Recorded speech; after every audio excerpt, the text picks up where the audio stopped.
La totalité du message du livre de l'Apocalypse peut se résumer en un verset.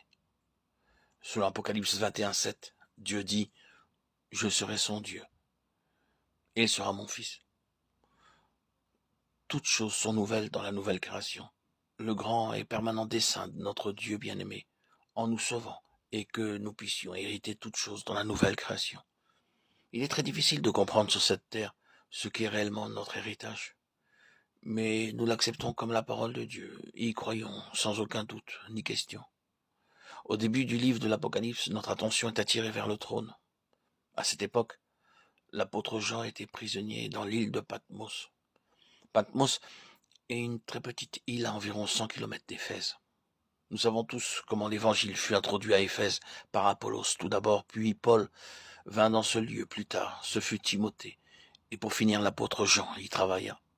Les croyants d'Éphèse eurent le privilège d'être instruits profondément des choses de Dieu et du salut par ces grands serviteurs de Dieu.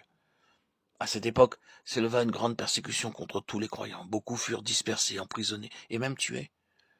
Plusieurs autres perdirent leur premier amour. D'autres encore furent séduits par le faux enseignement de l'ennemi. Telles étaient les conditions à Éphèse au moment où le Seigneur Jésus apparut à l'apôtre Jean dans l'île de Patmos, où il lui donna le message contenu dans le livre de l'Apocalypse. Naturellement, toutes sortes de questions venaient assaillir les pensées de l'apôtre, entre autres, quel sera l'avenir des croyants? Il est tout naturel pour nous de nous demander ce qui arrivera prochainement lorsque nous voyons l'ennemi se faufiler parmi les croyants, lorsque nous voyons actifs autour de nous, que les croyants sont dispersés et que très peu demeurent vrais. Le Seigneur répondit à toutes les questions qui assaillirent les pensées de l'apôtre en ces jours, à savoir, comment allait-il vaincre l'ennemi et comment un jour nous élèverait-il à une haute position sur son trône selon sa promesse. Dans tous les chapitres 1, 3, 4 et 5, nous trouvons le message du trône. Remarquez particulièrement Apocalypse 3, 21. Il nous est révélé le clair dessein de Dieu. Il désire que nous soyons là sur son trône. Ne pensez pas que ce message s'adresse uniquement aux apôtres ou à d'autres dirigeants du peuple de Dieu. Le message est simple, à celui qui vaincra.